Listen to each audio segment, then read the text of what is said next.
Hi everyone, here I'm styling double denim for day and night. The first one is my version of a day denim on denim look, choosing a lighter wash of denim for the day look. Styling here with silver accessories that complements the rhinestones.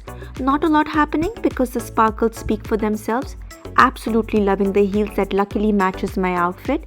Jeans is from a company called Pull&Bear.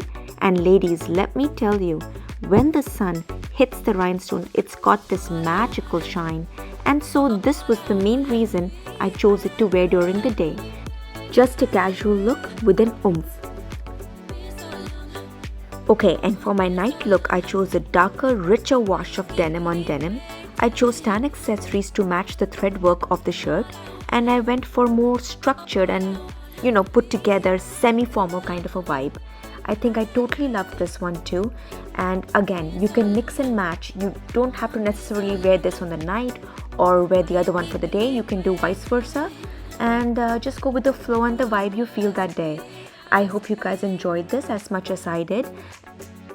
And here is the recap for both the looks. Don't forget to like and subscribe if you haven't already.